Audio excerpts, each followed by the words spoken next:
This is Casey King. He appeared on the second season of a TLC UK series called My 3,000-Pound Family. He is a 34-year-old unemployed man, and upon seeing Casey, the first thing you'll probably notice is that he is over 700 pounds. I've always been a big kid. Out of high school, I was probably 300-something pounds. But then I got out of school, got a couple of jobs at a couple of restaurants. I ate at them. I was probably around 500 pounds then, and it was just getting too difficult to work, so I quit my job. My mom said, to live in this house, you have to have a job. So she kicked me out, and the only place I had left to go was my father's. So I went there. Basically, his one thing that made me happy was food. So we just ate like kings, but like in the worst way. Pizzas, chicken, Japanese food, takeout. I mean, me and my dad would get hibachi delivered, sushi by the barrel. I mean, just anything you wanted to eat, we were getting. Of course, it's very difficult to maintain such an overweight lifestyle, but Casey lives with his father, who takes care of him. His dad helps him do everything that would be easy for a person of a smaller size to do on their own, including bathing and using the washroom. He will even fetch his son fast food while Casey sits naked on his bed playing video games. Casey wants to lose weight, but there are several barriers stopping him that we're going to look at in this video. All right. You through with everything? Yeah. Okay. That's good. Food is so much more a part of me than I want it to be. I mean, it's killing me, but like it's like a drug. You don't even notice it. Now, there are moments afterwards where like I've ate so much where I feel sick. Okay. But I don't mind overeating and just going and throwing up in the bathroom. No big deal. It's all coming back out. It didn't affect me. If I could just eat, not gain weight, would be fantastic.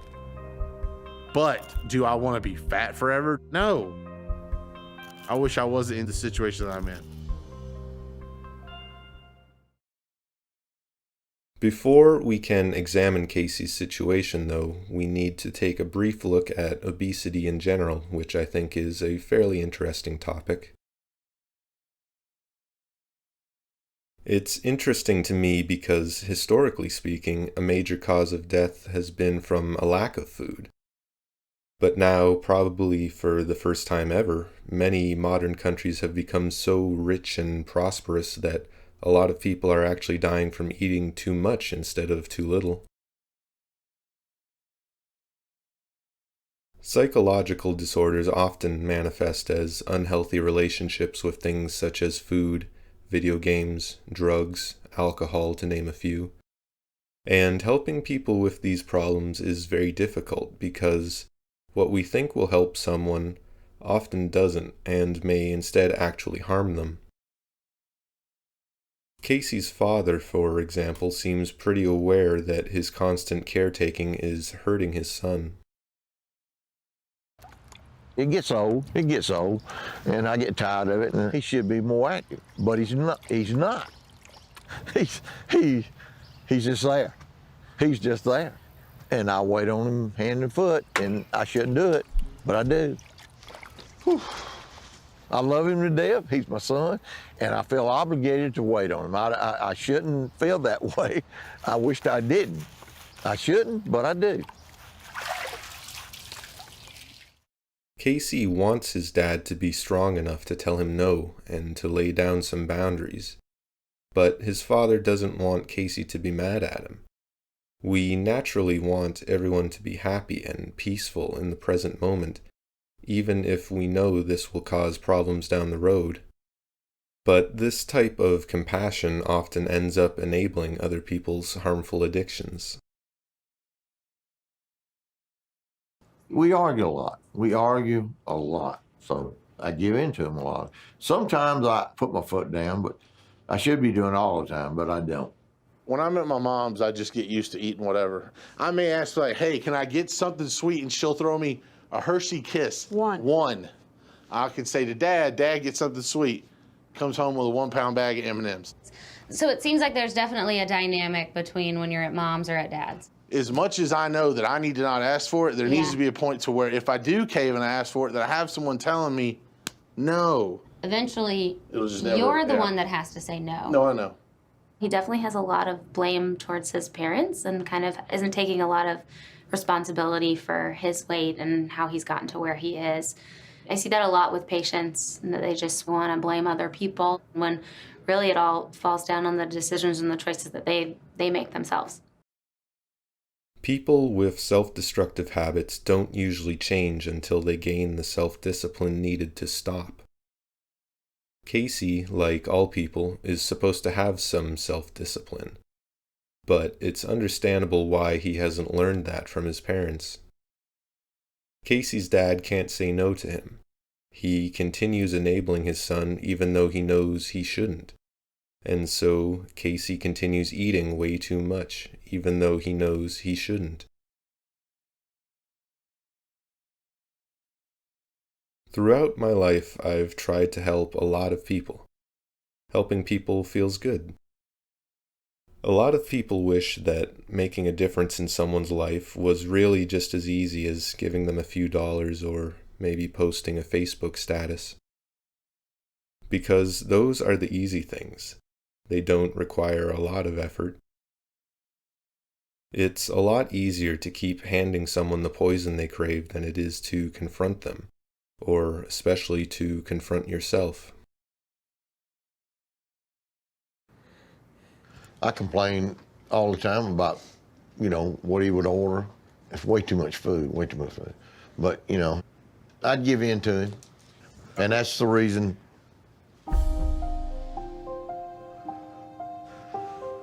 And I just want to get healthy again. Casey's dad is helping him maintain this weight. He's doing it out of love. He doesn't realize, or maybe he does realize, that this is causing harm. But when approaching Casey's case, I not only have to change a lifestyle with Casey, I've got two patients here. I've got to deal with dad as well and changing his approach to his relationship with his son. Truly helping someone is almost never as simple as giving them what they want, such as money, drugs, or, in Casey's case, endless amounts of food. For a person's circumstances to change, they have to really want it internally, and they have to want that change more than whatever it is that's slowly hurting them. This usually doesn't occur until they have a rock bottom moment that causes them to really evaluate their previous decisions against the life that they could have.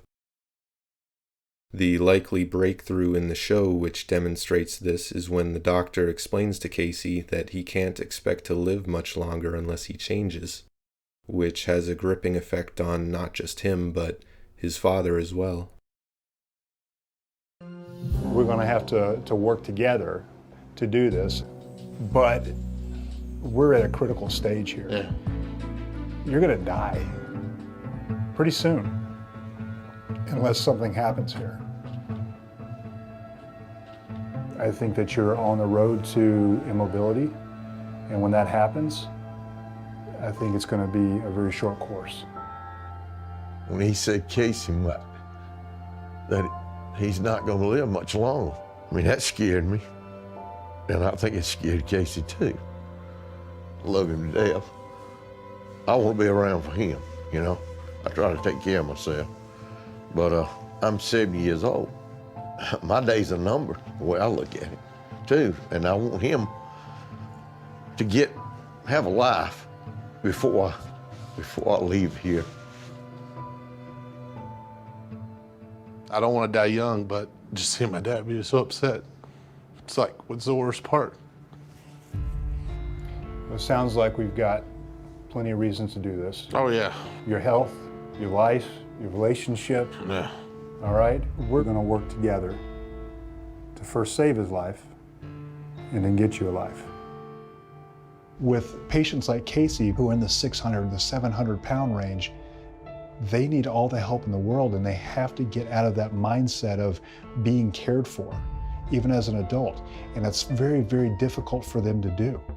So I think that he has to start changing his mindset to being an independent person and really be truthful with himself that he's able to do that before weight loss surgery is ever going to do him any good. This story does have a happy ending, however. During his TV appearances, Casey eventually got the help he needed to lose some significant weight through lifestyle changes and eventual surgery. On his own YouTube channel, Casey documents his journey and weight loss progression. And although he has not quite reached his target weight yet, he has still gotten further than many others before him. Casey made a choice. He decided he wanted something better out of life. He eventually stopped making excuses and started putting in the effort to improve his situation, a task that sounds mundane but is actually extremely commendable. There's only so much that other people can do for you. Eventually you have to become the change that you want to see.